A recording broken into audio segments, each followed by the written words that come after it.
Okay, let's talk about it. It's probably one of the biggest financial questions out there. How much life insurance is actually enough? I'm not talking about a guess or some old rule of thumb, but the real specific number for your family. You've probably heard the advice, right? Oh, just get 10 times your salary. But honestly, that's just a shot in the dark.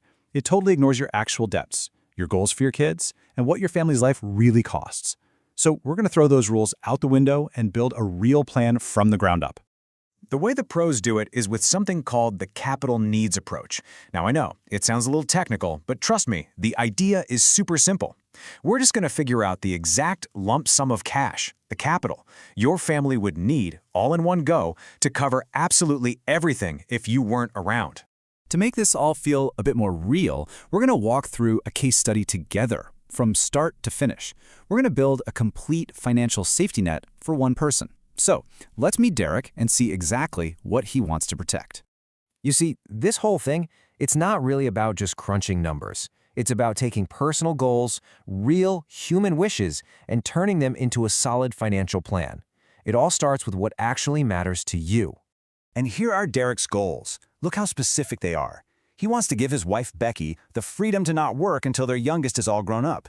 He wants all their debts paid off. He has obligations from a previous marriage to take care of, and he even wants to leave a gift to a local charity.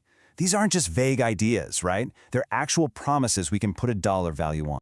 Okay, so first things first, we have to tackle the most important piece of this whole puzzle, the monthly income gap. How much money does the family need every month just to live versus how much would they actually have coming in? And wow, you can see the shift here is pretty dramatic. Right now, their monthly bills are over $8,500. But a key part of Derek's plan is to have the insurance completely pay off the mortgage and the car loan, and other payments would stop too. That move alone drops the family's ongoing monthly expenses all the way down to $4,150. So, this is our new magic number, $4,150 a month. That's the target. That's the amount of money that needs to be covered month in and month out. Okay, now we subtract what little income the family would have. In this case, it's some government survivor and child benefits, and that totals just over $1,200 a month. That's it. That's all that's coming in. And there it is, the shortfall, almost $3,000 every single month. That's the gap that the big insurance payout needs to fill. But, how do you actually turn a monthly need like that into a single lump sum? Well, there are two main ways to do this. You've got the retention method, which is where you have a huge lump sum that just generates interest forever, and you never even touch the original money. A more practical approach, though, especially for a set amount of time, is the drawdown method. That's where you actually use up the capital over time. And that's what Derek chose. He wants to cover that income gap for the 18 years until his youngest is an adult. So let's do the math. $2,945 a month. For 18 years, that means you need a lump sum of $636,000, just for that. This is the first major piece of our puzzle. So let's start a running total. We're going to use this table to build up Derek's entire safety net, piece by piece. Right now, we're at $636,000 just to cover their day-to-day life. But believe me, we are just getting started. All right, let's move on and see how this number grows. Next, we have to account for all the big, one-time bills that pop up almost immediately. Think of these as the huge hurdles the family has to clear right away. So, what are they? Well, first, Derek wants to completely wipe out the mortgage and car loan. That's about $359,000.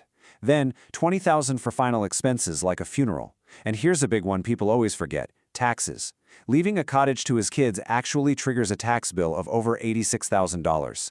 And finally, he wants to set up a brand new, untouched emergency fund for the family of $25,000. Let's add all of that to our table. And whoa, look at that jump. Just by clearing those immediate hurdles, the total amount of money they need is already shot past $1.1 million. It really shows you how quickly this adds up once you look beyond just replacing an income. So now that the immediate needs are handled, we can move on to the longer-term goals. This part is all about securing the future and making sure the legacy Derek wants to leave behind actually happens. And this is where it gets really personal. Derek needs to fund his financial obligations to his ex-wife Susan and their son Jordan. That works out to a lump sum of $258,000. He also wants to kick in an extra $30,000 for his kids' education funds. And last but not least, he wants to make that $100,000 donation to the local hospice he cares about. And here we have it. The complete picture. When we add everything up, from the daily expenses to paying off debts to those legacy gifts, Derek's total capital need, the one lump sum required to make all his goals a reality, is just over $1.5 million. That is his true number. So, we have the total need. We know the big number. Now it's time for the final and actually pretty simple step, figuring out how much new insurance he actually needs to buy. This is the bottom line. The formula from here on out is easy. We take that total need we just calculated, and then we just subtract what's already in place. So, any assets the family can use, and any life insurance policies he already has. So for Derek, we start with that $1.5 million need. Then we subtract the assets his family could sell without messing up their lives, which comes to about $400,000. And finally, we subtract the insurance he already has from work and a small personal policy, which adds up to $350,000. And that leaves us with the final answer.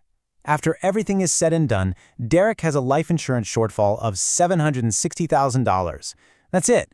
That is the exact amount of new coverage he needs to buy to make sure every single one of his goals is met. No guessing.